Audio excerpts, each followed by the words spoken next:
Audience numéro 87. Le mariage comme sacrement selon saint Paul aux Éphésiens. Pour l'Église, le Christ est à la tête, lui qui est le sauveur de son corps. Il a aimé l'Église, il s'est livré pour elle. Il voulait la rendre sainte en la purifiant par l'eau du baptême. C'est comme cela que le mari doit aimer sa femme comme son propre corps. L'Église reprend chez les prophètes de l'Ancien Testament leur analogie bien connue avec l'amour nuptial entre Dieu et le peuple élu. Le corps signifie ce qui est visible du monde et de l'homme. Par conséquent, le corps entre dans la définition du sacrement puisqu'il est le signe visible d'une réalité invisible. L'Épître aux Éphésiens manifeste pleinement l'homme à lui-même et lui découvre la sublimité de sa vocation. Gaudium et Spes, numéro 22. Audience numéro 88. Le mystère du Christ dans l'Église et l'invitation à imiter Dieu. L'Épître aux Éphésiens, l'auteur la commence en présentant l'éternel plan du salut de l'homme en Jésus-Christ. Dieu, Père de notre Seigneur Jésus-Christ, nous a élus en lui.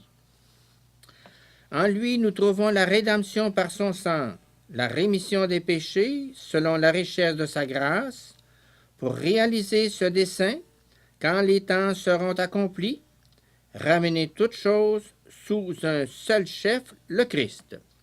Éphésiens 1, 3, 10. Que les hommes connaissent le Christ en tant que chef. Dieu l'a constitué au sommet de tout, tête pour l'Église qui est son corps. Tous les chrétiens doivent, comme tels, revêtir l'homme nouveau. Cherchez votre plénitude dans l'esprit. Audience numéro 89. Le Christ, source et modèle des rapports entre les époux. L'Épître aux Éphésiens. S'adressant aux époux, l'auteur leur recommande d'être soumis les uns aux autres dans la crainte du Christ. Éphésiens 5, 21. Les relations mutuelles du mari et de la femme doivent découler de leur rapport commun avec le Christ. Il s'agit de la piétas, de la crainte de Dieu. Une telle piétas, issue de la profonde conscience du mystère du Christ, doit constituer la base des relations entre époux. Le mystère du Christ doit les entraîner à être soumis les uns aux autres, pour être, dans le Christ, enfants adoptifs de Dieu. Que les femmes soient soumises à leur mari, comme au Seigneur, Éphésiens 5, 22.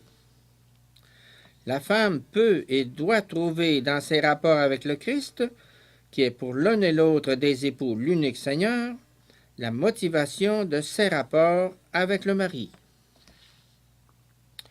Le mari et la femme sont en effet soumis l'un à l'autre, subordonnés l'un à l'autre. La source de cette réciproque soumission se trouve dans la pietas chrétienne. Son expression est l'amour. Et vous, maris, aimez vos femmes.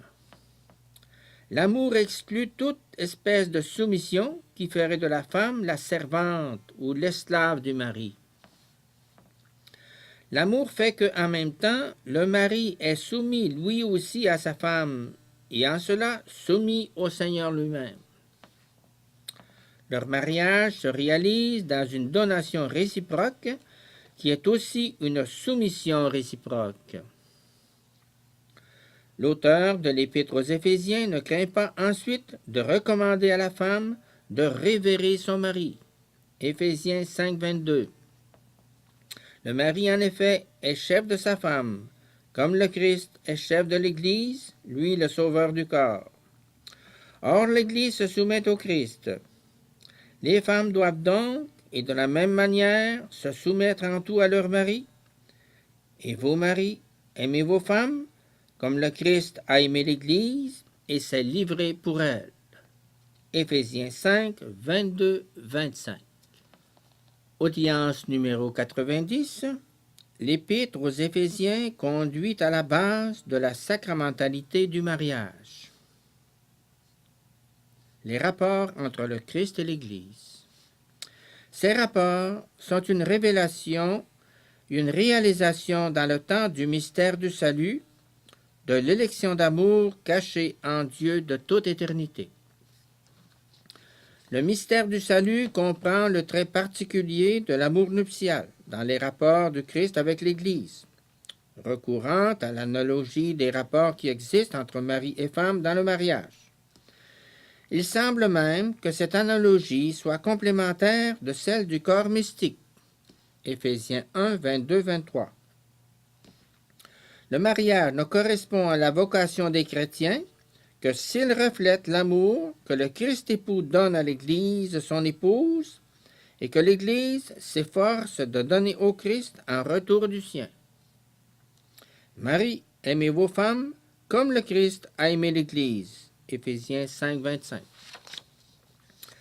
Ce mariage, dans son essence la plus profonde, émerge du mystère de l'amour de Dieu envers l'homme et l'humanité. Le mari est chef de sa femme, comme le Christ est chef de l'Église, lui le sauveur du corps. Le Christ est le chef de l'Église comme sauveur de son corps.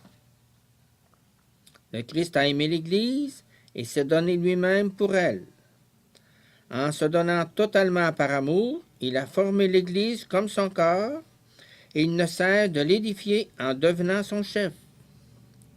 Comme chef, il est sauveur de son corps et en même temps, ce sauveur est le chef. Comme chef et sauveur de l'Église, il est également l'époux de son épouse. L'Église est elle-même dans la mesure où, comme corps, elle accepte du Christ, son chef, tout le don du salut, comme fruit de l'amour du Christ et de sa donation pour l'Église. L'amour rédempteur se transforme en amour nuptial. Le mystère de la rédemption du corps cache en soi, en un certain sens, le mystère des noces de l'agneau. Apocalypse 19, 7. Audience numéro 91. Analogie de la relation entre Christ-Église et époux-épouse. Il y a aussi une analogie supplémentaire, l'analogie de la tête et du corps. Et c'est précisément cette analogie qui confère une signification principalement ecclésiologique. Le corps vit de la tête. La première analogie, tête-corps, le Christ ne l'a pas placée à côté ou à l'extérieur de l'analogie du mariage. L'auteur a recours à une double analogie, tête-corps, mari-femme, afin d'établir avec clarté la nature de l'union entre le Christ et l'Église. La dimension ecclésiologique semble décisive et prévalente. Dans le cadre de tout le passage de l'Épître aux Éphésiens, 5, 22, 33, nous sommes en présence de deux sujets distincts qui, en vertu d'un certain rapport de réciprocité, deviennent en un sens un seul sujet. L'Église est ainsi elle est ainsi essentiellement elle-même en vertu d'une union mystique avec le Christ. Les deux formeront une seule chair. Dans cette partie du texte de l'Épître aux Éphésiens, la bisubjectivité prévaut clairement, tant dans le rapport Christ-Église que dans la relation mari-femme. Le Christ a aimé l'Église et s'est donné pour elle afin de la sanctifier. Le baptême est défini comme purification par le bain d'eau qu'une parole accompagne, Éphésiens 5, 26. L'Église prend aux yeux de l'auteur de l'Épître un caractère nuptial. Celui qui reçoit le baptême participe en même temps à son amour nuptial pour l'Église. Le bain d'eau qu'une parole accompagne est dans notre texte l'expression de l'amour nuptial, en ce sens qu'il prépare l'épouse, l'Église, pour l'époux. Le bain d'eau qu'une parole accompagne fait de l'Église une épouse non seulement in actu primo, mais aussi dans la perspective eschatologique. Par le bain d'eau, l'époux voulait se présenter l'Église à lui-même, toute resplendissante, sans tache ni ride, ni rien de tel, mais sainte et immaculée. Éphésiens 5, 25. Audience numéro 92. L'amour du Christ pour l'Église, modèle de l'amour des époux. Il est significatif que l'image de l'Église resplendissante soit présentée dans le texte cité comme une épouse toute belle dans son corps. Dans tout le passage du texte est bien clairement conservé le principe de la double subjectivité. Christ-Église, époux-épouse, mari-femme. Les maris doivent aimer leurs femmes comme leur propre corps. Il s'agit donc de l'unité, non dans le sens ontologique, mais moral, de l'unité par l'amour. Aimer sa femme, n'est-ce pas s'aimer soi-même? Éphésiens 5, 28. L'ego de la femme devient par amour l'ego du mari. Le corps est l'expression de cet ego et le fondement de son identité. C'est surtout le mari celui qui aime et la femme celle qui est aimée. On pourrait même risquer l'idée que la soumission de la femme au mari voudrait dire surtout éprouver l'amour. D'autant plus que cette soumission se réfère à l'image de la soumission de l'Église au Christ qui consiste à coup sûr à goûter son amour. Or, nul n'a jamais haï sa propre chair. On la nourrit au contraire, et on en prend bien soin. C'est justement ce que fait le Christ pour l'Église. Ne sommes-nous pas les membres de son corps? Éphésiens 5, 29, 30. Les expressions qui se réfèrent aux soins apportés au corps et surtout à sa nourriture, à son alimentation, suggèrent à de nombreux spécialistes de la Sainte Écriture la référence à l'Eucharistie, dont le Christ, dans son amour conjugal, nourrit l'Église. Audience 93. Les bases de la sacramentalité du mariage. Les deux ne feront qu'une seule chair. La citation du livre de la Genèse est nécessaire ici pour présenter le mystère du Christ avec l'Église, dont l'amour déduit la vérité sur l'unité des époux. C'est sa clé de voûte. Selon le plan salvifique de Dieu, le Christ a aimé l'Église et s'est donné lui-même pour elle, conférant à son amour nature et signification nuptiale. Ce mystère est grand, je veux dire qu'il s'applique au Christ et à l'Église. Éphésiens 5, 32. Saint Paul met en relief le don de continuité entre la plus ancienne alliance que Dieu établit en constituant le mariage déjà dans l'œuvre de la création et l'alliance définitive dans laquelle, après avoir aimé l'Église et s'être donné pour elle, le Christ s'unit à elle de manière nuptiale. Ce mystère est grand, je veux dire qu'il s'applique au Christ et à l'Église. Éphésiens 5, 32. Audience numéro 94. L'amour de Yahvé pour le peuple choisi, signe de l'amour qui unit les époux. Dans le Christ lui-même, trouvons la rédemption par son sang pour ramener toutes choses sous un seul chef, le Christ. En lui, l'humanité a été élue dès avant la création du monde, élue dans l'amour et destinée à devenir fils adoptif. Cette attribution surnaturelle des fruits de la rédemption, accomplie dans le Christ, acquiert, suivant l'Épître aux Éphésiens, le caractère d'un don de soi conjugal du Christ lui-même à l'Église, à la ressemblance du rapport conjugal entre le mari et la femme. Des prophètes ont introduit dans leur discours la comparaison de l'amour conjugal. Nous nous limiterons à citer Isaïe. « Ne crains rien, car ton époux est ton Créateur. Le Seigneur des armées est son nom. ton Rédempteur est le Saint d'Israël. Audience numéro 95. Amour conjugal et alliance dans la tradition des prophètes. Citons ce texte d'Isaïe. La femme épousée dans la jeunesse pourrait-elle être répudiée, a dit ton Dieu. Je t'avais abandonné pendant un court instant, mais je te reprendrai avec immense amour. L'amour de Dieu Yahvé envers Israël, peuple élu, est exprimé comme l'amour de l'homme époux envers la femme élue. Ces paroles soulignent que le choix de l'homme arrache la femme au déshonneur qui, suivant l'opinion de la société, semblait inhérent à l'état nubile. Le texte cité relève le motif de l'amour miséricordieux, indiquant par là le caractère même de don qu'est l'amour de Dieu envers Israël épouse. Le motif de l'amour conjugal et du mariage se trouve lié au motif de l'alliance. Le Seigneur des armées se définit lui-même non seulement créateur, mais aussi rédempteur.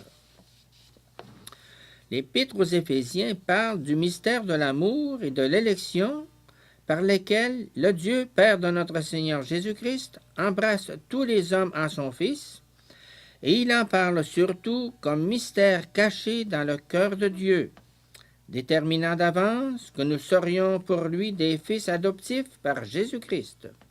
Éphésiens 1,5. La première dimension de l'amour et de l'élection comme mystère caché depuis toujours en Dieu est une dimension paternelle et non conjugale. L'analogie de l'amour conjugal et du mariage apparaît seulement quand le Créateur, le Saint d'Israël du texte d'Isaïe, se manifeste comme Rédempteur. Passant à l'Épître aux Éphésiens, la figure du Rédempteur y est tracée. Le Fils en qui nous trouvons la rédemption par son sang, la rémission des fautes selon la richesse de sa grâce. Et c'est ce Fils en tant que Christ, c'est-à-dire en tant que Messie, qui a aimé l'Église et s'est donné pour elle. Éphésiens 5, 25. De cette manière, le Créateur, Seigneur des armées du texte d'Isaïe, devient le Saint d'Israël, du Nouvel Israël, en tant que Rédempteur. Le Fils premier-né, de toute éternité le bien-aimé du Père, révèle en même temps son amour salvifique. Audience numéro 96. Le mariage, partie intégrante du sacrement de la création. Dans l'Épître aux Éphésiens, l'homme paraît dans le monde visible comme la plus haute expression du don divin, car il porte en soi la dimension intérieure du don, et avec celle-ci, sa ressemblance particulière avec Dieu. Autre reflet de cette ressemblance, la conscience primordiale de la signification conjugale du corps, conscience pénétrée du mystère de l'innocence originaire. Et ainsi se constitue un sacrement primordial, entendu comme signe qui transmet efficacement dans le monde visible le mystère invisible caché en Dieu de toute éternité. Dieu, Père de notre Seigneur Jésus-Christ, nous a bénis par toutes sortes de bénédictions spirituelles aux cieux dans le Christ. Éphésiens 1, 3, 4. La réalité de la création de l'homme était déjà imprégnée de l'éternelle élection de l'homme dans le Christ, appelé à la sainteté par la grâce de l'adoption comme fils. Comment s'établit la réalité du sacrement primordial? Le corps a été créé pour transférer dans la réalité visible du monde le mystère caché en Dieu de toute éternité et ainsi d'en être le signe. Cette sainteté conférée originairement à l'homme par le Créateur appartient à la réalité du sacrement de la création. Les paroles de la Genèse 2, 24, « L'homme s'attachera à sa femme et ils deviendront une seule chair », constituent le mariage comme partie intégrante du sacrement de la création. Le mariage est sacrement en tant que partie intégrante et point central du sacrement de la création. En ce sens, il est un sacrement primordial. L'élection éternelle de l'homme dans le Christ fructifia dès l'acte même de sa création. Et ainsi, il faut reconnaître que le sacrement originaire de la création tire son efficacité du Fils bien-aimé. Il devait servir à répandre sur la génération humaine successive le même sacrement de la création, c'est-à-dire les fruits de l'élection éternelle de l'homme par le Père dans le Fils éternel. Audience numéro 97. Le sacrement de mariage est le signe visible de tout le mystère d'alliance. La perspective de la procréation a été voilée par l'héritage du péché originel.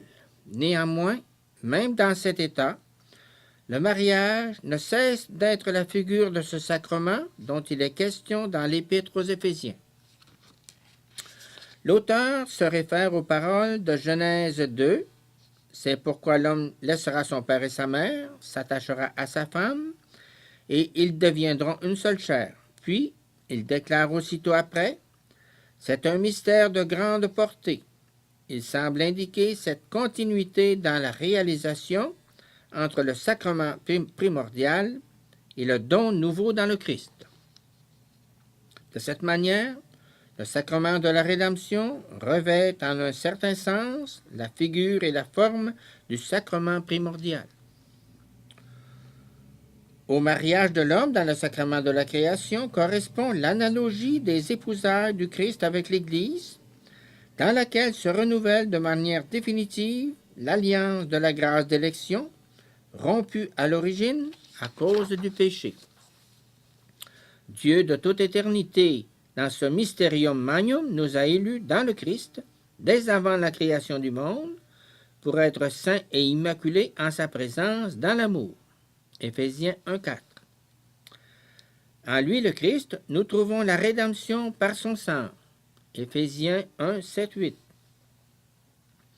La nouvelle gratification surnaturelle de l'homme dans le sacrement de la rédemption est également une réalisation nouvelle du mystère caché en Dieu de toute éternité, nouvelle par rapport au sacrement de la création.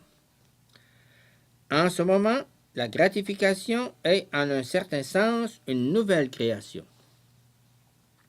Le sacrement de la rédemption devient, sur la base de son amour nuptial pour l'Église, une dimension permanente de la vie même de l'Église. C'est le mysterium magnum du Christ et de l'Église. L'Église vit du sacrement de la rédemption, et à son tour, elle complète ce sacrement comme la femme, en vertu de l'amour nuptial, complète son propre mari, comme une aide qui lui était semblable. Genèse 2, 20. L'Église, unie au Christ, comme la femme à son propre mari, tire également toute sa fécondité et maternité spirituelle du sacrement de la rédemption. Ainsi, le mystère caché en Dieu de toute éternité devient dans le sacrement de la rédemption une réalité visible dans l'union indissoluble du Christ avec l'Église. Le Sacramentum Magnum de l'Épître aux Éphésiens parle de la nouvelle réalisation du mystère caché en Dieu de toute éternité. Audience numéro 98. Le mariage, partie intégrante de la nouvelle économie sacramentelle. Comme sacrement primordial, le mariage constitue la figure suivant laquelle s'édifie la structure portante fondamentale de la nouvelle économie du salut et de l'ordre sacramental.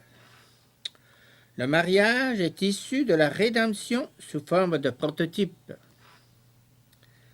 C'est sur la base du sacrement de la création qu'il faut comprendre le caractère sacramentel originaire. Il s'agit d'un renouvellement réel de ce qui constitue le contenu salvifique du sacrement primordial. Audience numéro 99. L'indissolubilité du mariage.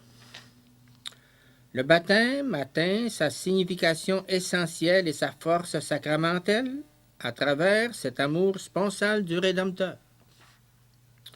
Le Christ nourrit l'Église de son corps précisément dans l'Eucharistie. L'Église est elle-même un grand sacrement. La création sera libérée de la servitude de la corruption pour entrer dans la liberté de la gloire des fils de Dieu. L'horizon de la rédemption du corps s'ouvre avant tout par le fait que le Christ se place sur le plan du sacrement primordial. La rédemption signifie en effet presque une nouvelle création. Elle signifie l'assomption de tout ce qui est créé. Audience numéro 100. La sacramentalité du mariage à la lumière de l'Évangile.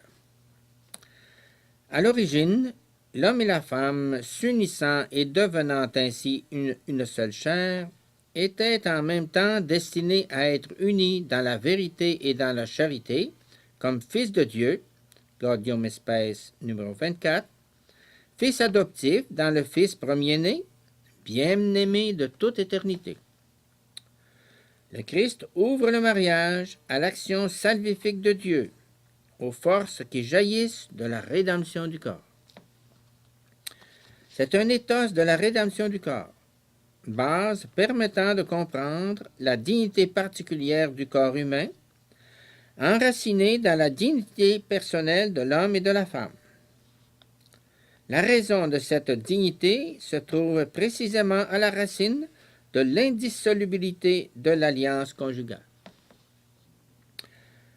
La rédemption est donnée à l'homme comme grâce, elle lui est assignée comme éthos, pour qu'il participe consciencieusement à la rédemption du corps.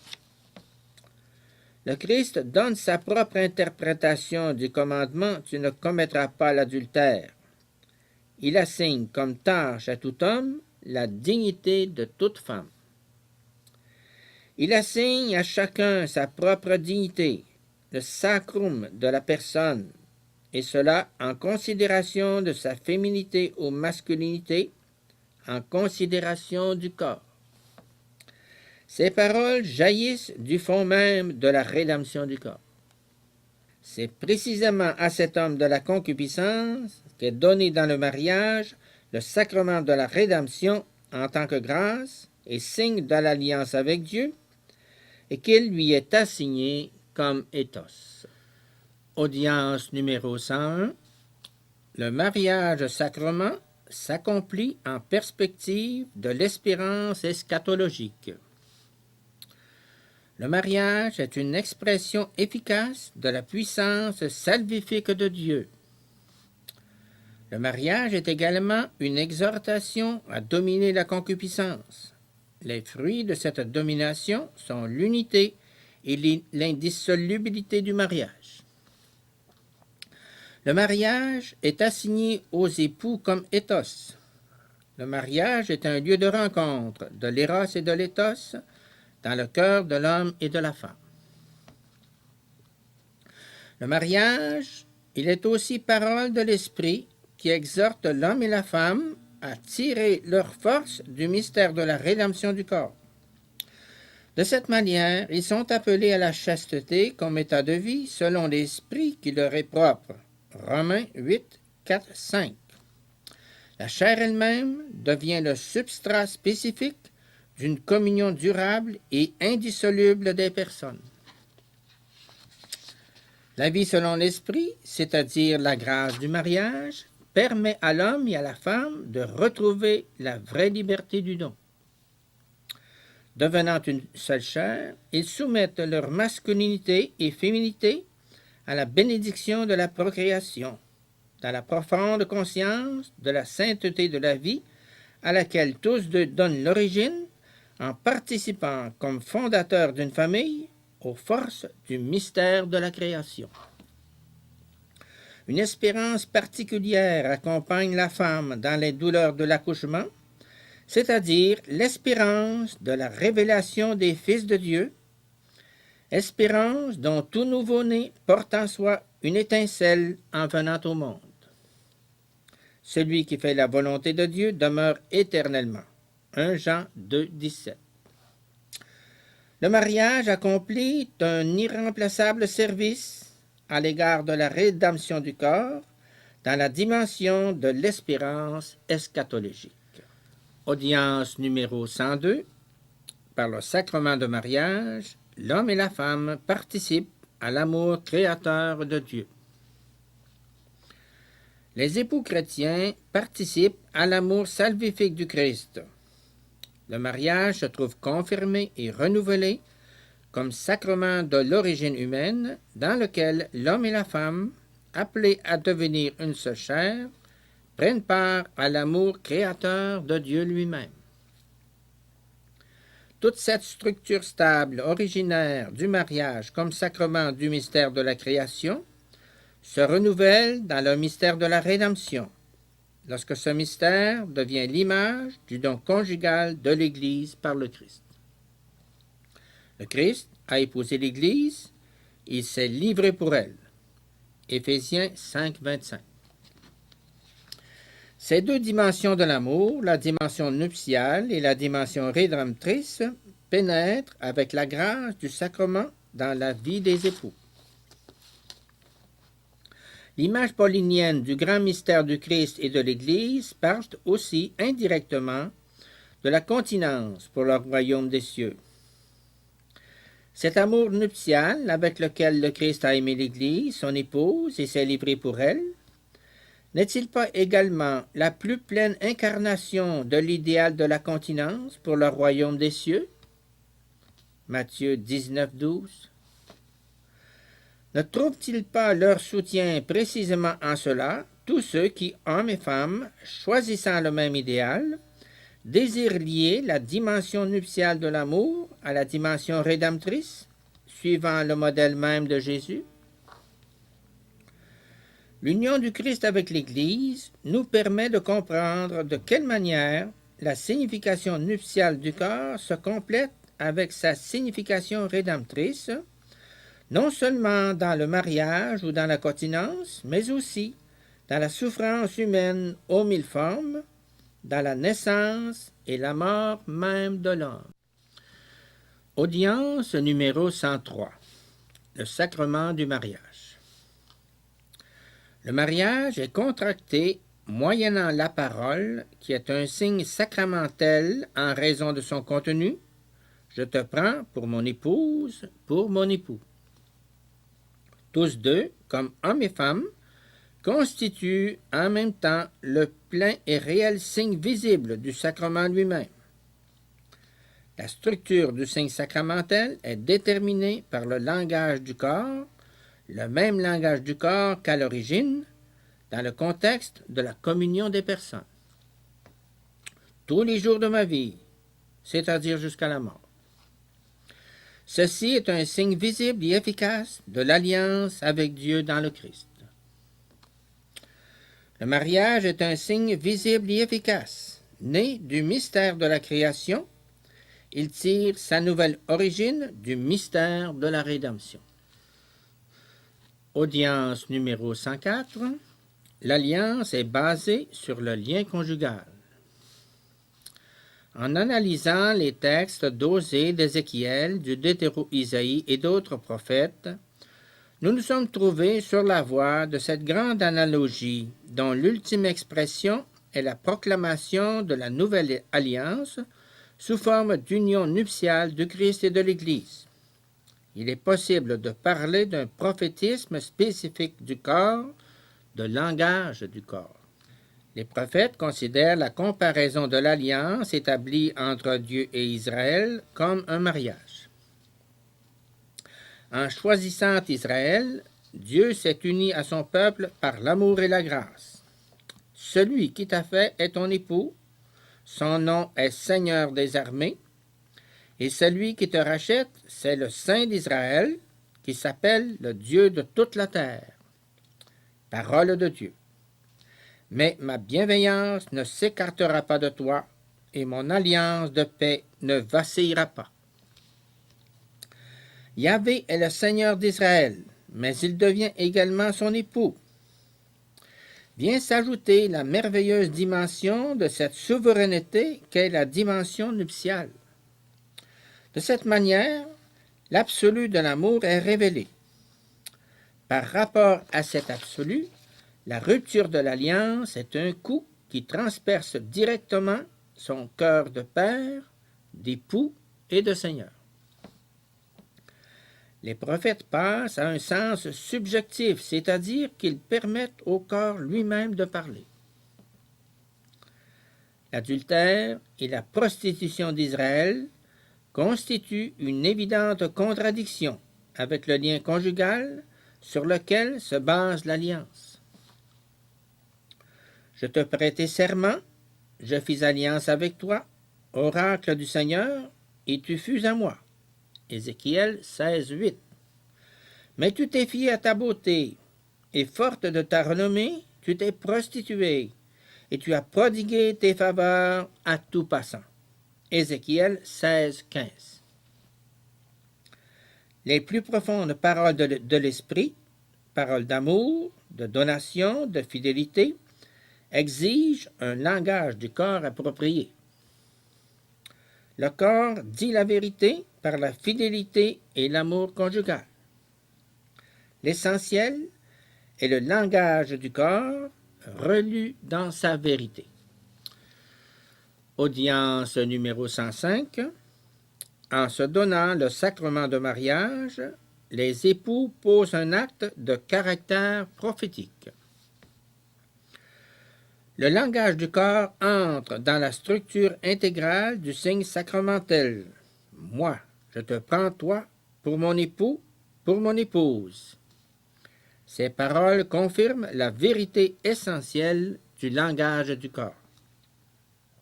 Les nouveaux époux se placent sur la ligne du prophétisme du corps. Le prophète est quelqu'un qui exprime avec des mots humains la vérité qui provient de Dieu. Les époux, actualisant le signe visible du sacrement par les paroles de leur consentement conjugal, y expriment le langage du corps avec toute la profondeur du mystère de la création et de la rédemption. La vertu essentielle du signe restera liée organiquement à l'éthos de la conduite conjugale.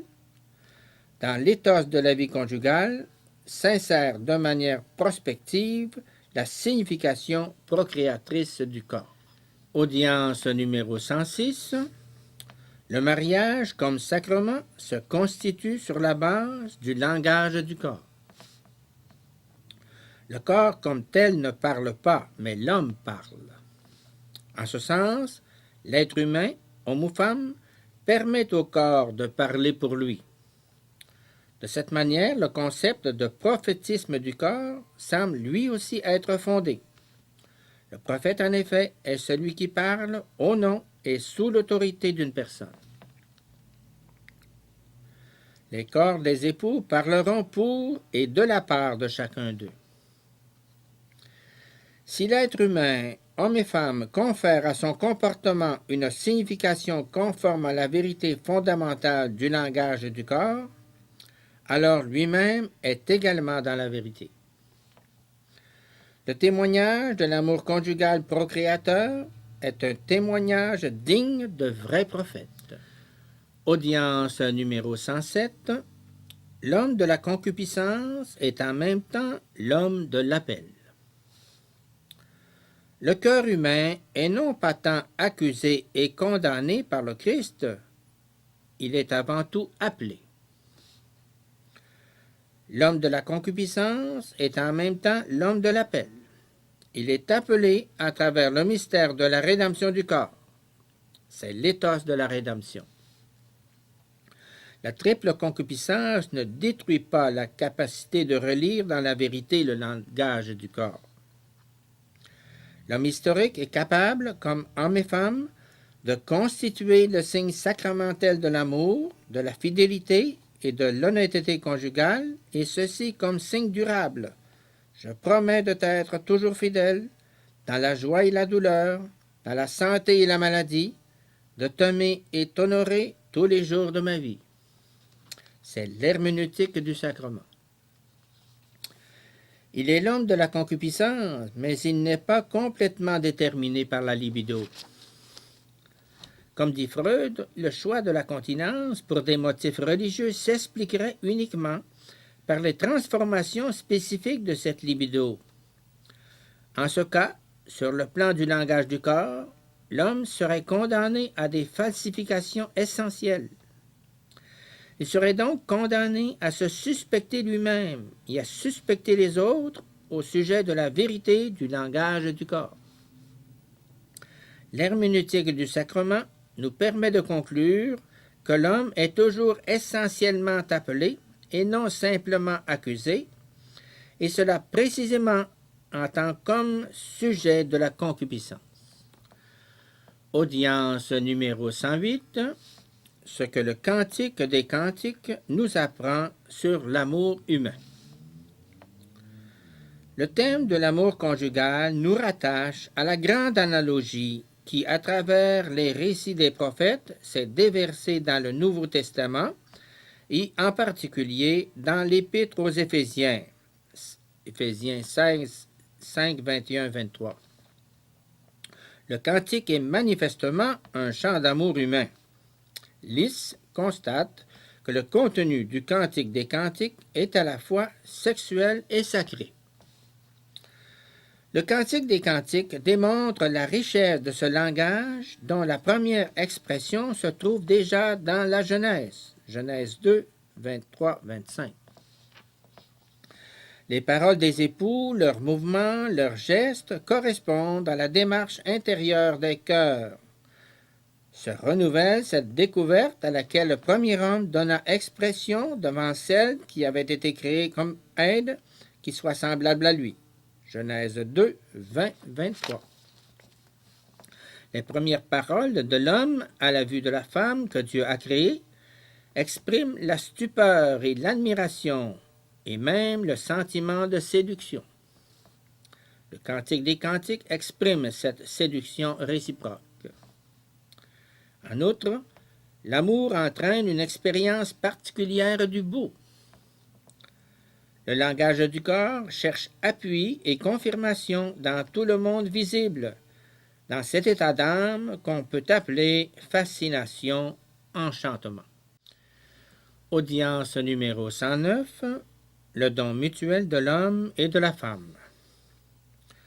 Le langage du corps est un langage sans parole, un langage du cœur. L'homme et la femme expriment émerveillement et stupeur, non seulement pour le moi de l'autre dans sa révélation masculine et féminine, mais aussi pour l'amour par lequel cette révélation s'actualise. L'époux exprime une expérience particulière des valeurs qui rayonnent sur tout ce qui est en rapport avec la personne aimée. Qui donc est le tu féminin pour le moi masculin et vice-versa? L'époux du Cantique des Cantiques l'appelle ma sœur, mon épouse. Cantique 4, 9. L'appellation sœur dont se sert l'époux semble être plus éloquente que le terme ami. L'amitié, l'amour d'amitié, signifie dans le cantique un rapprochement particulier, ressenti et expérimenté comme force intérieurement unificatrice. Le fait que dans ce rapprochement, cet égo féminin se révèle à l'époux comme sœur, et que précisément comme sœur, elle soit épouse, a une éloquence toute particulière. Le terme sœur semble exprimer de la manière la plus simple la subjectivité de l'ego féminin dans la relation personnelle avec l'homme, son frère. L'époux du cantique accueille le défi qui, dans le moi féminin, est inclus dans le terme sœur, parce que l'épouse demeure sœur.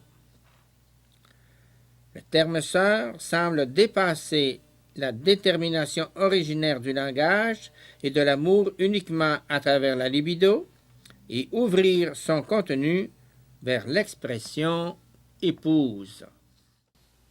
Audience numéro 110. Le véritable amour appelle le dépassement de soi. Les paroles de l'époux adressées à l'épouse comme sœur poussent les deux à rechercher leur passé commun, comme si lui et sa femme provenaient du même cercle de famille. Le fait qu'ils se sentent frères et sœurs leur permet de vivre en sûreté ce voisinage réciproque.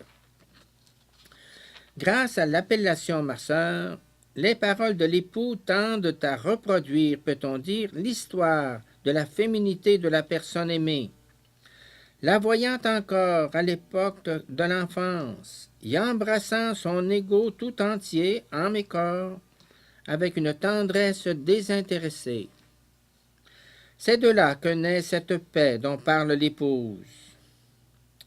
C'est surtout la paix de la rencontre dans l'humanité en tant qu'image de Dieu, et la rencontre à travers un don réciproque et désintéressé.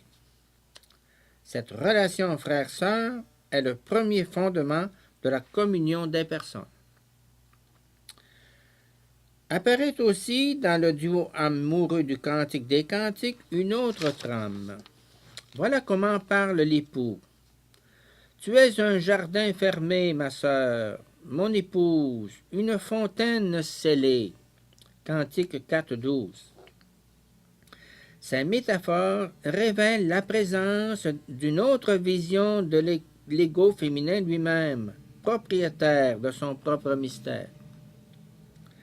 Chacune de ces métaphores exprime la dignité personnelle de la femme, qui, en tant que sujet spirituel, se possède et peut décider non seulement de la profondeur métaphysique, mais aussi de la vérité essentielle et de l'authenticité du don de soi. La sœur épouse est pour l'homme propriétaire de son mystère comme un jardin fermé, comme une fontaine scellée, de pair avec la découverte de l'inviolabilité intérieure de la personne. Quand l'épouse dit « Mon bien-aimé est à moi », elle veut dire en même temps « Il est celui à qui je me confie ». Comme maîtresse de son propre choix, elle dit « Je suis à mon bien-aimé ». Cet amour a été désigné sous le nom d'agapé, et l'agapé conduit l'éros à son accomplissement en le purifiant. Audience numéro 111. La vérité de l'amour impose de relire le langage du corps dans la vérité. Dans le cœur, les amants découvrent en eux le don de l'autre et peuvent le goûter. Le langage du corps est rejoint par le langage du cœur. L'homme se concentre avant tout sur la révélation féminine.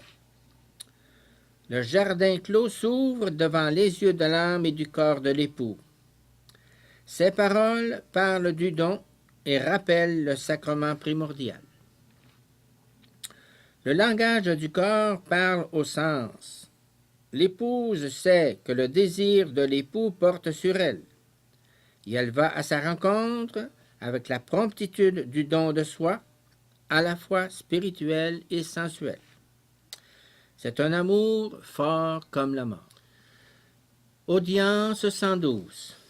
Dans le Cantique des Cantiques, l'éros humain dévoile le visage de l'amour, toujours en recherche et jamais assouvi. Le cantique est dans la ligne de ce que l'on est accoutumé d'appeler éros.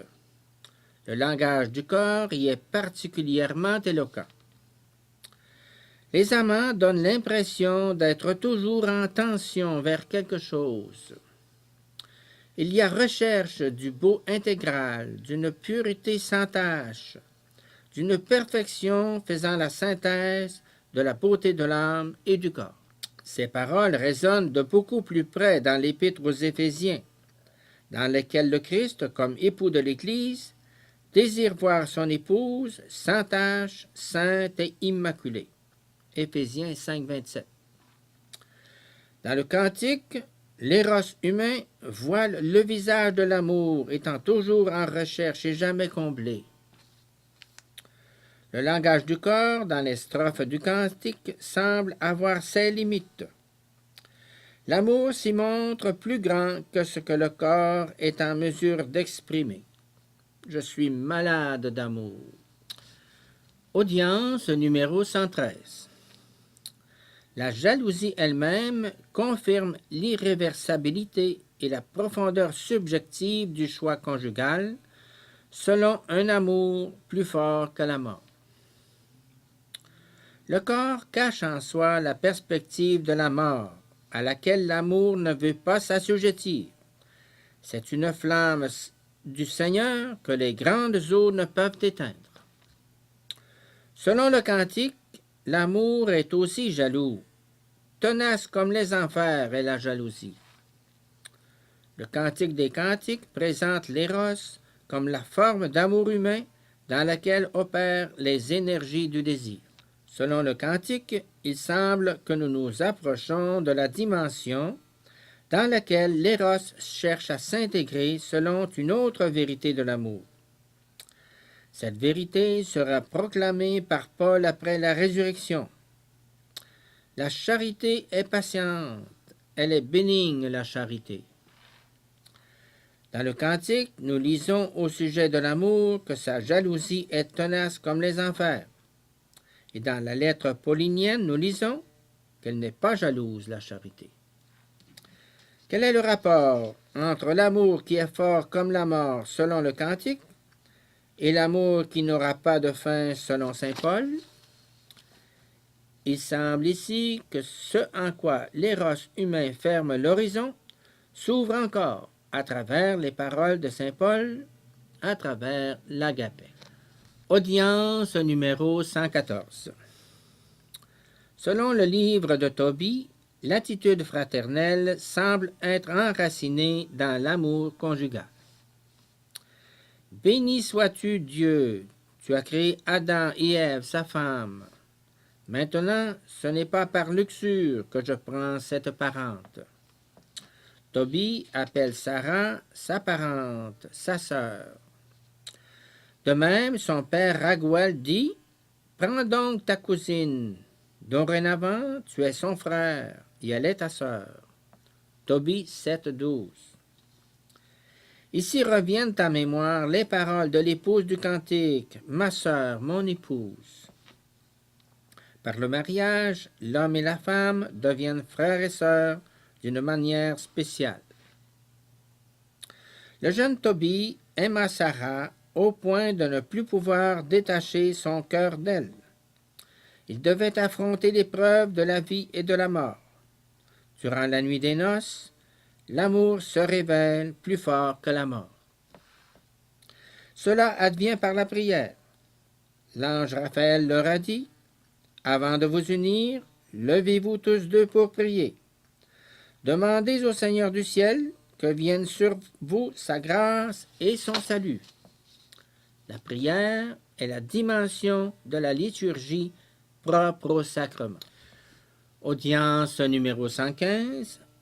Dans le livre de Tobie, Eros et Ethos confirment réciproquement la vérité de l'amour sponsal qui unit pour le meilleur et pour le pire.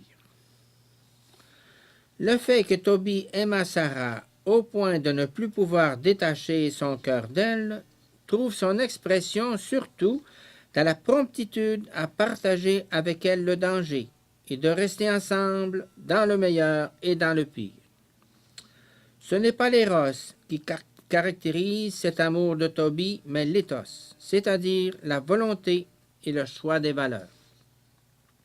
Il y a combat entre les forces du bien et celles du mal. Cela n'existe pas dans le monde idyllique du Cantique des Cantiques. La vérité et la force de l'amour se manifestent dans la capacité de se placer entre les forces du bien et du mal. La vérité de l'amour de Tobie et Sarah est confirmée par les choix et les actes qui assument tout le poids de l'existence humaine. En eux émerge une autre dimension de l'amour, le langage du corps qui semble dialoguer avec les mots des choix et des actes. Le mot mort n'est-il pas l'ultime parole? Dans leur nuit nuptiale, ces époux décident surtout de parler à l'unisson, Et c'est dans la prière, en vertu de laquelle les époux vont à la rencontre de l'épreuve. Il faut empêcher l'esprit malin d'avoir accès aux âmes. Cette unisson dans la prière permet aux deux de dépasser la situation limite, l'état de menace du mal et de la mort, en s'ouvrant totalement dans l'unité des deux au Dieu vivant. La prière de Tobie et de Sarah devient le plus profond modèle de la liturgie. Le langage du corps n'est donc pas suffisant pour traduire tout le signifié du signe. Celui-ci est accompli s'il reçoit avec le sacrement les signes de la relation avec l'alliance et la grâce. Audience numéro 116. L'amour, soutenu par la prière, est plus fort que la mort. Dans le récit des épousailles de Tobie et de Sarah, nous trouvons le terme sœur, qui semble indiquer une nature fraternelle dans l'amour conjugal. Dans le livre de Tobie, nous trouvons une phrase où il est dit qu'il aima Sarah au point de ne plus pouvoir se détacher d'elle, confirmant l'amour fort comme la mort. L'amour de Tobie devait, dès le premier moment, affronter l'épreuve de la vie et de la mort. Dans cette épreuve de la vie et de la mort, c'est la vie qui triomphe, car, durant la première nuit nuptiale, l'amour soutenu par la prière se révèle plus fort que la mort. La vérité de l'amour des époux du livre de Tobie trouve sa confirmation dans les options et dans les actes qui assument tout le poids de l'existence humaine dans leur union à tous deux. L'amour qui triomphe parce qu'il prie. Le langage du corps devient le langage des ministres du sacrement, conscient que dans le pacte conjugal s'exprime et se réalise le mystère qui a sa source en Dieu lui-même. Leur pacte conjugal est en effet l'image et le sacrement primordial de l'alliance de Dieu avec le genre humain, de cette alliance qui tire son origine de l'amour éternel. Les nouveaux époux du livre de Tobie demandent à Dieu la grâce de savoir répondre à l'amour. Le langage du corps devient la langue de la liturgie. Audience numéro 117. La dimension mystique du langage du corps. L'Épître aux Éphésiens nous conduit à une dimension du langage du corps telle qu'elle pourrait être appelée mystique. Il parle en effet du mariage comme d'un grand mystère. Éphésiens 5, 32. L'homme et la femme sont soumis les uns aux autres dans la crainte du Christ. Éphésiens 5, 21. La liturgie élève le pacte conjugal de l'homme et de la femme, basé sur le langage du corps considéré dans sa vérité, aux dimensions du mystère.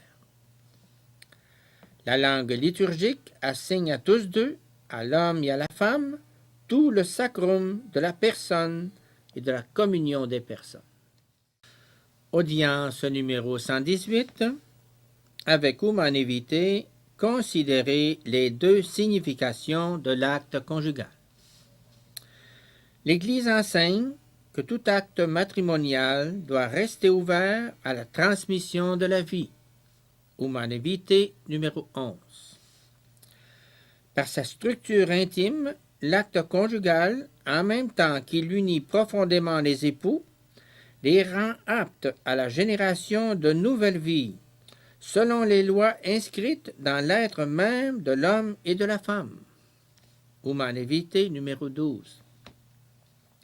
Il en résulte que la personne humaine doit, par besoin propre de la raison, considérer en même temps les deux significations de l'acte conjugal. Audience numéro 119. Humanité, des normes morales fondées sur la loi naturelle et la tradition. On lit dans l'encyclique Humanae Vitae, quand elle rappelle les hommes à l'observance des normes de la loi naturelle interprétée par sa doctrine constante, L'Église enseigne que n'importe quel acte conjugal doit rester de lui-même ouvert à la transmission de la vie. Humanae Vitae numéro 11.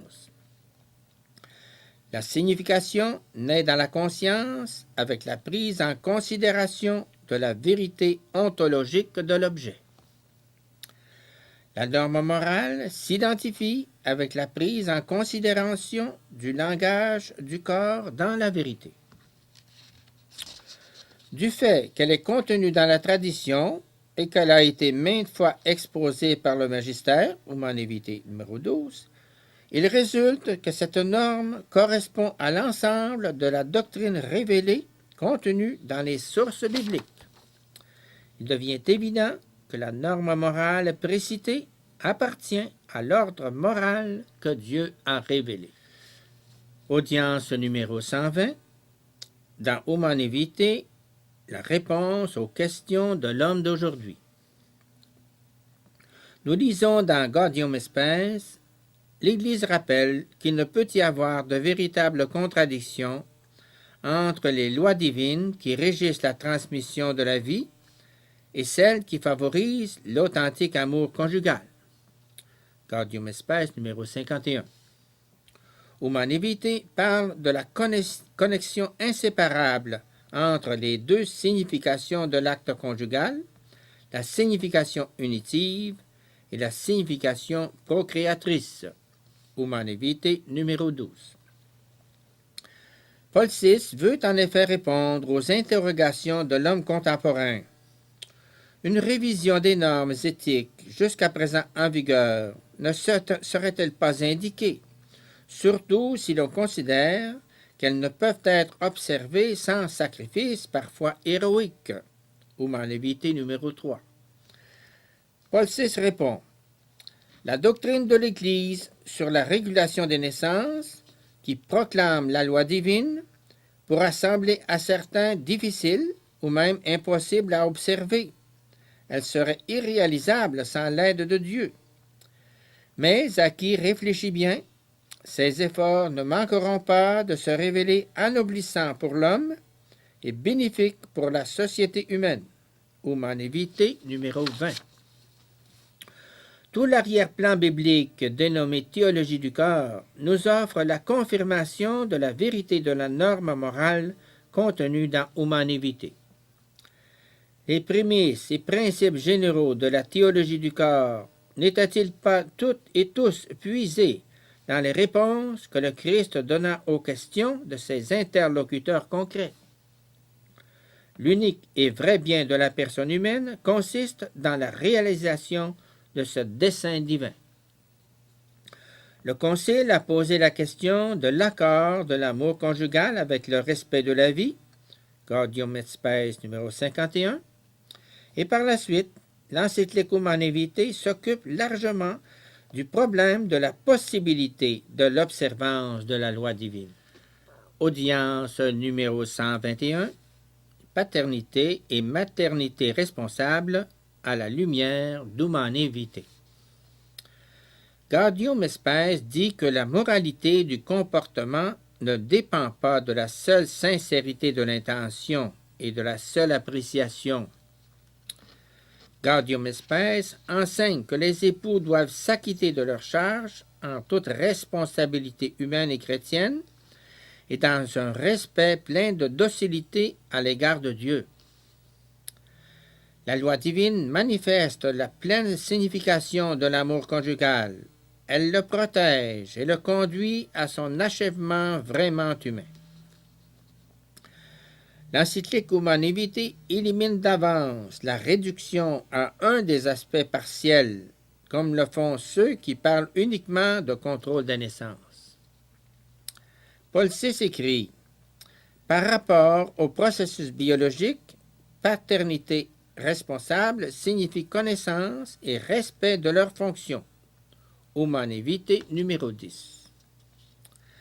Quand il s'agit de la dimension psychologique des tendances de l'instinct et des passions, la paternité responsable signifie la nécessaire maîtrise que la raison et la volonté doivent exercer sur elle. Humane Vitae affirme que dans le concept de paternité responsable est contenue la décision non seulement d'éviter une nouvelle naissance, mais aussi de faire croître la famille selon des critères de prudence. Les époux doivent conformer leur conduite aux intentions créatrices de Dieu. Humane Vitae numéro 10. L'encyclique base son argumentation sur la structure intime de l'acte conjugal et sur la connexion inséparable des deux significations de l'acte conjugal.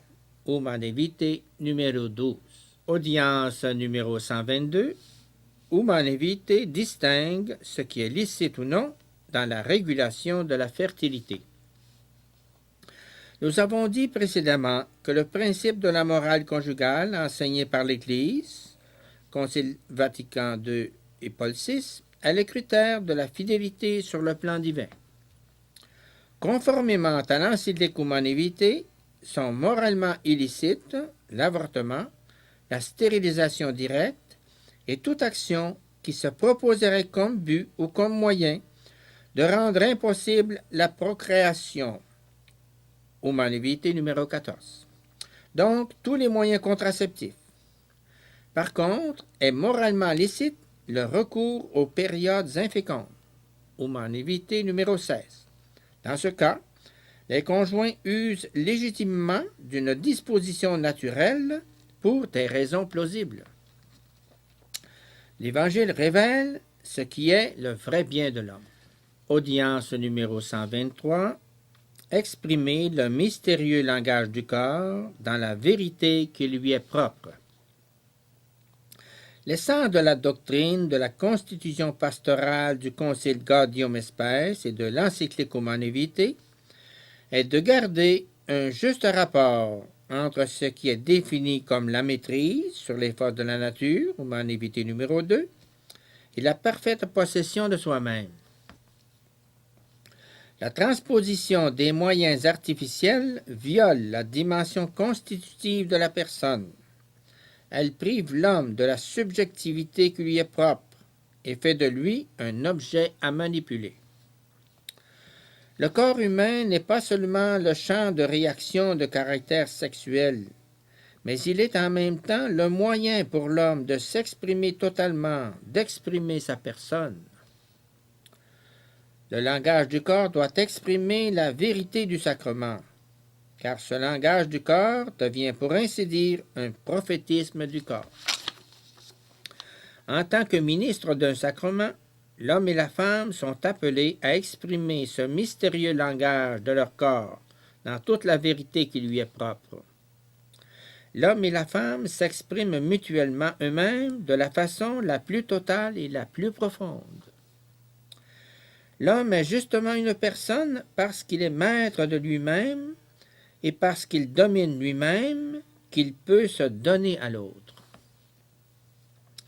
L'acte conjugal signifie non seulement l'amour, mais aussi sa fécondité potentielle.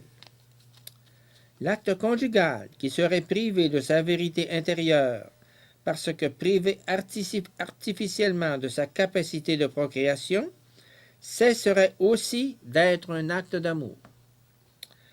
Dans le cas d'une séparation artificielle de ces deux significations, il s'accomplit dans l'acte conjugal une véritable union corporelle, mais celle-ci ne correspond pas à la vérité intérieure et à la dignité de la communion personnelle.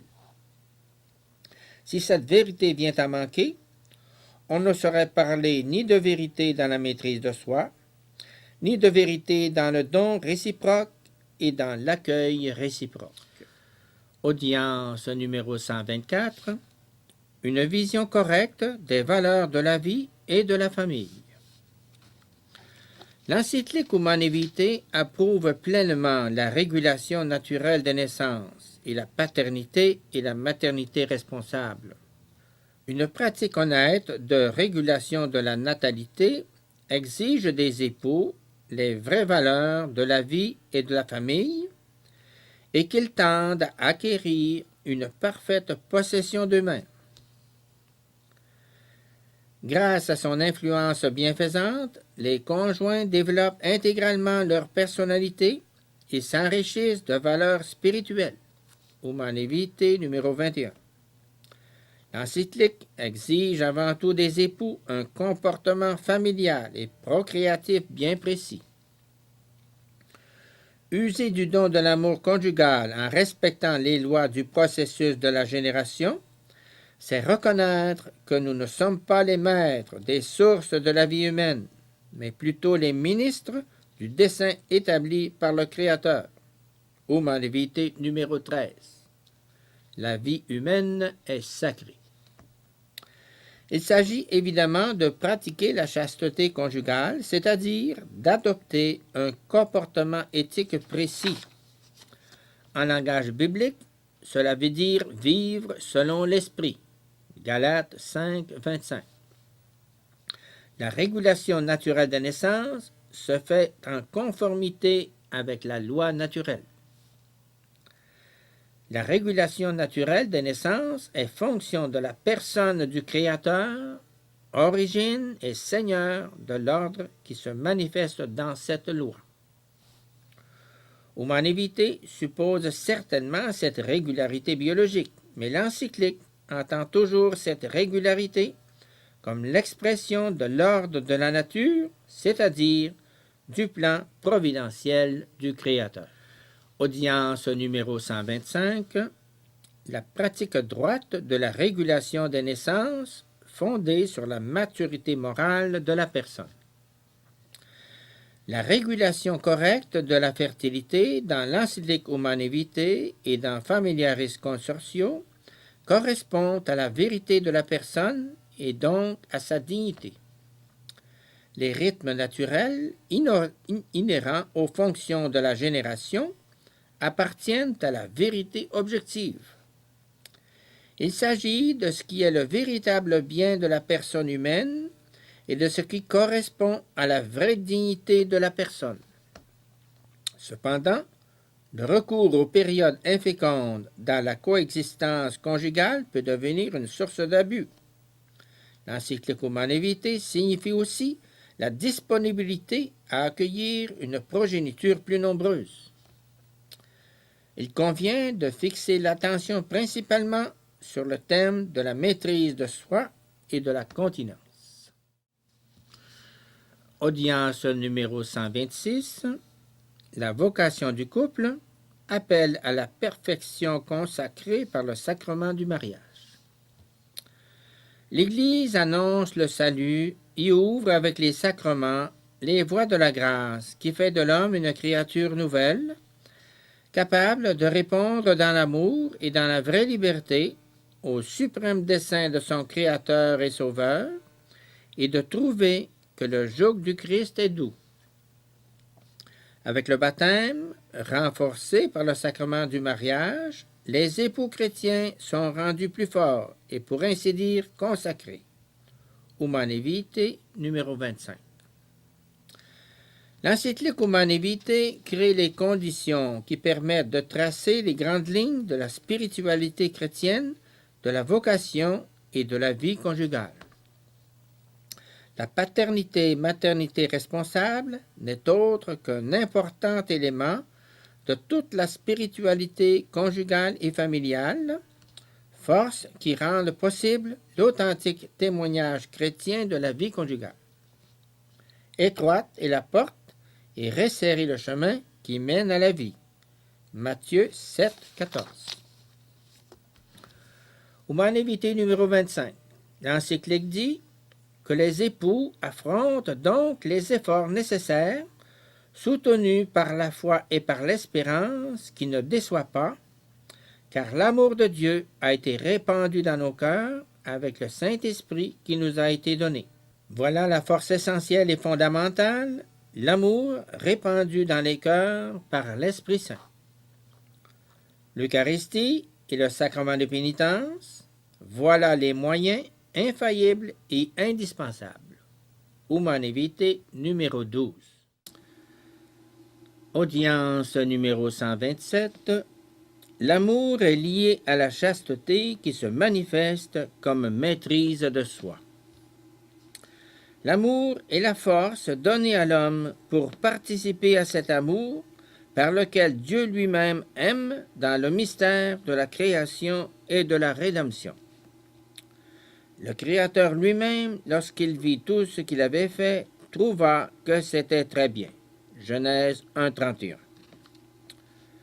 Ce même amour est en même temps une force, c'est-à-dire une faculté de caractère moral, orientée vers tout véritable bien.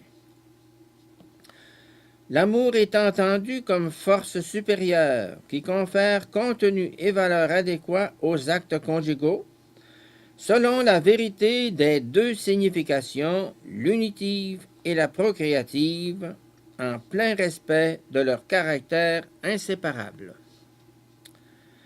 La force de l'amour est greffée dans l'homme en proie aux embûches de la concupiscence, à la convoitise de la chair qui déforme la vérité du langage du corps. Cet amour est par nature lié à la chasteté qui se manifeste comme maîtrise de soi, c'est-à-dire comme continence. Audience numéro 128. La maîtrise de soi et la continence renforcent la dignité de l'acte conjugal. Conformément à ce que j'ai annoncé, dit Jean-Paul II, nous allons entreprendre aujourd'hui l'analyse de la vertu de continence.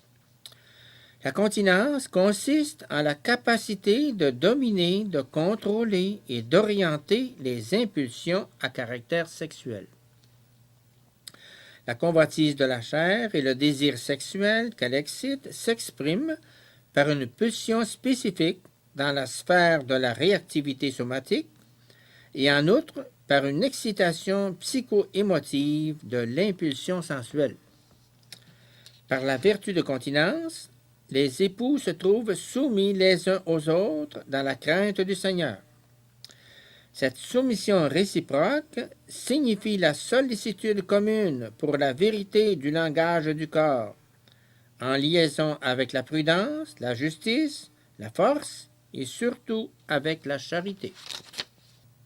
Se manifeste également la chasteté conjugale avec la force de l'amour qui est répandue dans le cœur des époux, en même temps que la consécration du sacrement de mariage, acceptant l'invitation directe adressée aux époux d'être soumis les uns aux autres dans la crainte du Christ.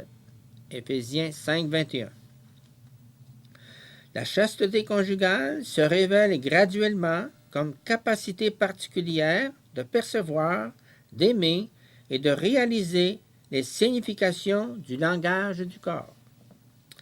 C'est pourquoi l'ascèse de la continence, dont parle l'encyclique Humanae Vitae numéro 21, loin d'entraîner l'appauvrissement des manifestations affectives, les rend au contraire spirituellement plus intenses et les enrichit. Disparaît cette apparente contradiction entre les deux significations de l'acte conjugal, la signification unitive et la signification procréative. Humanae Vitae numéro 12. Cette contradiction n'existe pas. Il existe seulement parfois une difficulté provenant de la situation intérieure de l'homme de la concupiscence. Par contre, précisément en raison de cette difficulté, c'est à l'engagement intérieur ascétique des conjoints qu'est confié l'ordre véritable de la coexistence conjugale, en vue duquel ils sont corroborés et quasi consacrés par le sacrement du mariage.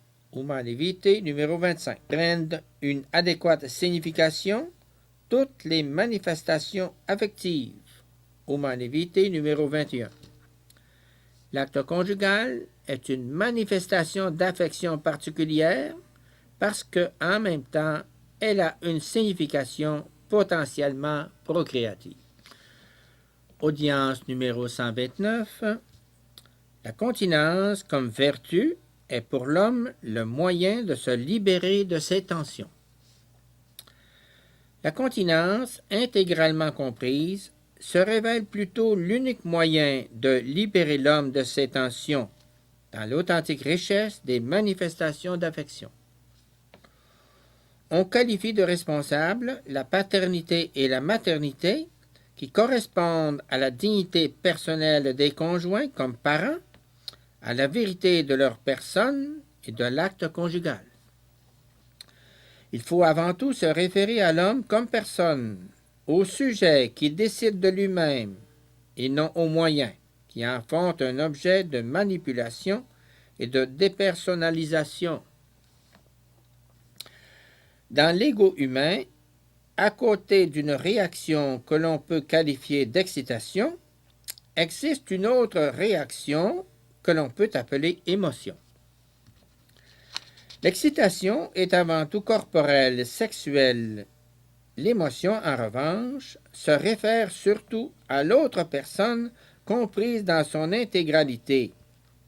Il s'agit d'une émotion causée par la personne. La vertu de continence, c'est la capacité de guider les réactions respectives, tant en ce qui concerne leur contenu qu'en ce qui concerne leur caractère. L'excitation et l'émotion apparaissent conjointement. Parfois, c'est l'un des éléments qui prévaut nettement, d'autres fois, il y a plutôt un équilibre entre eux. La continence, comme capacité de diriger l'excitation et l'émotion, a pour tâche essentielle de maintenir l'équilibre. L'excitation cherche avant tout à s'exprimer sous forme de plaisir sensuel et corporel, c'est-à-dire qu'elle tend à l'acte conjugal. Par contre, l'émotion, provoquée par un autre être humain comme personne, ne tend pas d'elle-même à l'acte conjugal, mais se limite à d'autres manifestations d'affection. Audience numéro 130. La continence perfectionne la communion personnelle entre l'homme et la femme. La vertu de continence est capacité de contrôler et de guider toute la sphère sensuelle et émotive de l'homme. La vertu de continence peut être réalisée comme capacité de diriger la manifestation tant de l'excitation que de l'émotion suscitée par la réactivité de la masculinité et de la féminité. La vertu de continence a un rôle essentiel dans le maintien de l'équilibre intérieur entre les deux significations unitives et procréatives de l'acte conjugal, humanité numéro 12, en vue d'une paternité et d'une maternité vraiment responsables. Cette liberté intérieure du don suppose la faculté de diriger les réactions sensuelles et émotives de l'homme de telle manière qu'elle rend possible la donation de soi à l'autre ego sur la base de la mûre possession de son propre ego. La vertu de continence dévoile graduellement l'aspect pureté de la signification nuptiale du corps. De cette manière, la continence développe la communion personnelle de l'homme et de la femme. Audience numéro 131. Au centre de la spiritualité conjugale, il y a la chasteté. L'élément fondamental de la spiritualité conjugale est l'amour répandu dans le cœur des époux comme don de l'Esprit Saint. Romains 5,5. La chasteté, c'est vivre dans l'ordre du cœur. De cette manière se trouve également confirmée la vie selon l'Esprit. Galates 5, 25. Au centre de la spiritualité conjugale, il y a donc la chasteté. Avec le don du respect de ce qui vient de Dieu, donum pietatis, et des autres dons de l'Esprit Saint avec lesquels il collabore. Qu'il cherche surtout dans l'Eucharistie la source de la grâce et de la charité, qu'il recourt avec humble persévérance à la miséricorde de Dieu dans le sacrement de la pénitence. Humanité numéro 25. Le don du respect soutient et développe chez les conjoints une sensibilité particulière à l'égard de tout ce qui porte le signe du mystère de la création et de la rédemption. Le respect de la double signification de l'acte conjugal dans le mariage naît du don de respect pour la création de Dieu. Le don du respect pour l'œuvre de Dieu aide en principe à concilier la dignité humaine avec les rythmes naturels de la fécondité. Audience numéro 132. Le respect de l'œuvre de Dieu, source de la spiritualité conjugale. Les dons de l'Esprit Saint opèrent, en particulier le donum pietatis, c'est-à-dire le don du respect pour ce qui est œuvre de Dieu. La signification nuptiale du corps est liée à sa signification procréatrice. Le respect pour l'œuvre de Dieu contribue à faire en sorte que l'acte conjugal ne soit pas dévalué, qu'il ne devienne pas habitude, et qu'en lui s'exprime la vénération à l'égard de la majesté du Créateur, ultime et unique dépositaire de la source de la vie, et à l'égard de l'amour nuptial du Rédempteur. Tout cela crée et élargit, pour ainsi dire, l'espace intérieur de la liberté mutuelle du don, dans lequel se manifeste pleinement la signification nuptiale de la masculinité et de la féminité. L'obstacle à cette liberté est constitué par la contrainte intérieure née de la concupiscence. Une profonde compréhension de la dignité personnelle s'exprime par l'attention désintéressée à l'égard de la beauté visible et en même temps invisible de la féminité et masculinité. Tout cela décide de l'identification spirituelle de ce qui est masculin ou féminin, de ce qui est corporel et en même temps personnel. De cette identification spirituelle surgit la conscience de l'union à travers le corps qui sauvegarde la liberté intérieure du don. Audience numéro 133. Les réponses aux interrogations sur le mariage et la procréation dans le cadre biblique et théologique. La catéchèse que j'ai entreprise peut être groupée tout entière sous le titre « L'amour humain dans le plan divin » ou, pour être plus précis, la rédemption du corps et le caractère sacramentel du mariage. La seconde partie de la catéchèse a été consacrée à l'analyse du sacrement sur la base de l'Épître aux Éphésiens, Éphésiens 5, 22, 33, qui remonte à l'origine biblique du mariage, que rappellent les paroles du livre de la Genèse, « L'homme laissera son père et sa mère, s'attachera à sa femme, et ils deviendront une seule chair. » Genèse 2, 24. La catéchèse de la première partie et celle de la seconde utilisent de manière répétée l'expression « théologie du corps ». Celle-ci était nécessaire pour établir sur une base plus large le thème de la rédemption du corps et du caractère sacramentel du mariage. La lumière de la révélation touche la réalité du corps humain, c'est-à-dire sur la base de la théologie du corps. Les réflexions faites servent à affronter les interrogations qui ont surgi en relation avec l'encyclique Humanae Vitae. La réaction qu'a suscité l'encyclique confirme l'importance et la difficulté de ces interrogations. Elles sont réaffirmées également par les énoncés suivants de Paul VI, où le pape relève la possibilité d'approfondir l'exposé de la vérité chrétienne dans ce secteur. L'a confirmé en outre l'exhortation Familiaris Consortio.